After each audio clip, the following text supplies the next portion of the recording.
Polda Maluku ajak warga ikut vaksinasi Ohoirat, pastikan vaksin aman dan halal.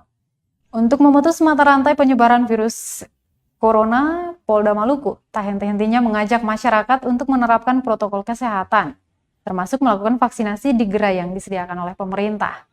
Kabid Humas Polda Maluku Muhammad Rum Ohoirat di ruang kerjanya pada Selasa 3 Agustus 2021 siang mengajak warga untuk ikut program vaksinasi. Ohoirat menjelaskan dari data Satgas COVID-19, Kota Ambon memiliki skor 1,75 poin atau naik dari skor 1,9 poin sehingga membawa Ambon kembali ke zona merah penyebaran COVID-19. Untuk itu,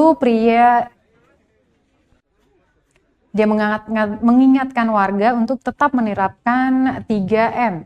Dia pun memastikan vaksin yang disuntik aman dan halal sehingga warga tidak perlu khawatir serta tidak terpengaruh dengan informasi yang tidak jelas sumbernya. Diberitakan sebelumnya Tribuners, Kota Ambon sempat turun ke zona orange penyebaran COVID-19 beberapa waktu lalu, namun hanya bertahan sepekan dan kembali naik ke zona merah. Pemerintah pun tengah menerapkan pemberlakuan pembatasan kegiatan masyarakat yang kini berada pada level ketiga.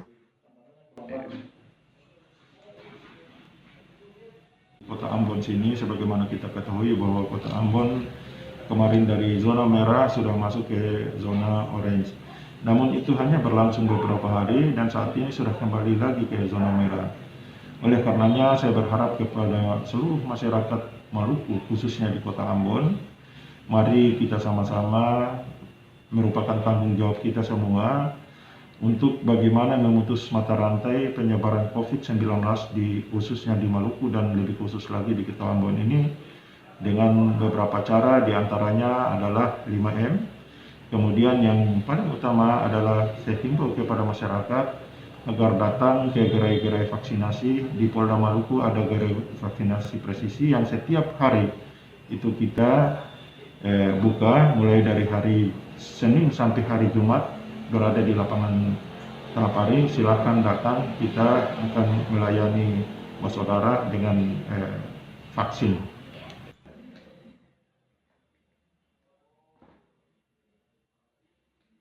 Terima kasih sudah nonton. Jangan lupa like, subscribe, dan share ya.